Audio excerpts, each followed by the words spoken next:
संदेश जाधवनी हा जो कार्यक्रम खरं म्हणजे मी माझ्या स्वप्नात सुद्धा कधी वाटलं नव्हतं की या वसई तालुक्यामध्ये पालघर जिल्ह्यामध्ये रोहिदास समाजाच्या कार्यक्रमाला कधी मला जावं लागेल.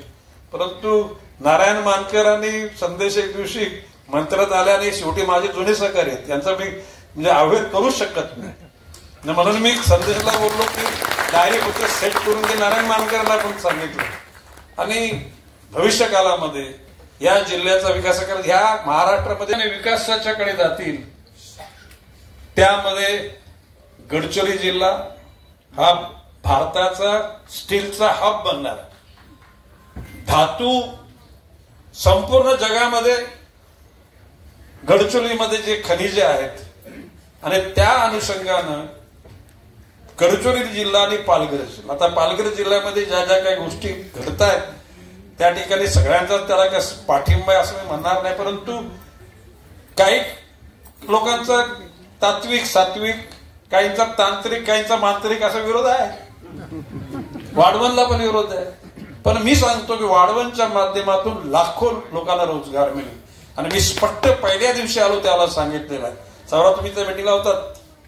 जर का विकास त्याचं आर्थिक आणि सामाजिक जर असेल तर या वाढवण बंदराच्या विकासाबरोबर बरोबर मी नाही. स्पष्ट मला माहिती आहे माननीय पंतप्रधानांचा ड्रीम प्रोजेक्ट आहे, माननीय मुख्यमंत्र्यांचा ड्रीम प्रोजेक्ट आहे. परंतु जर हा समाज जर त्या ठिकाणी तळागाळात राहणार असेल आणि फक्त काही घटकांचा विकास होणार असेल तर I am not agree with it. मी त्या गोष्टी समजत नाही. परंतु नंतर JNPTचे चेअरमॅन वाघ सगळेच घटकांशी मी ज्याला चर्चा केली त्याला सांगितलं नाही, या सर्वच घटकांचा विकास करण्याची जबाबदारी आपली आहे. माननीय पंतप्रधान नरेंद्रजी मोदी यांची सुद्धा भूमिका अशीच आहे की समाज निश्चितपणे स्थिर स्थावर झाला तर देश स्थिर स्थावर झाला म्हणता येईल. समाज दुर्बल असेल तर देशाला सबळ झाला असं म्हणण्याचं कोणी धारिष्ट करणार नाही. या जिल्ह्याचं म्हणजे आता त्यावेळेला माननीय मुख्यमंत्र्यांच्या बरोबर मी बसलो असताना मुख्यमंत्री बोलले की नाही साहेब आपल्याला गडचिरोलीमध्ये 1 कोटी झाडं लावायची.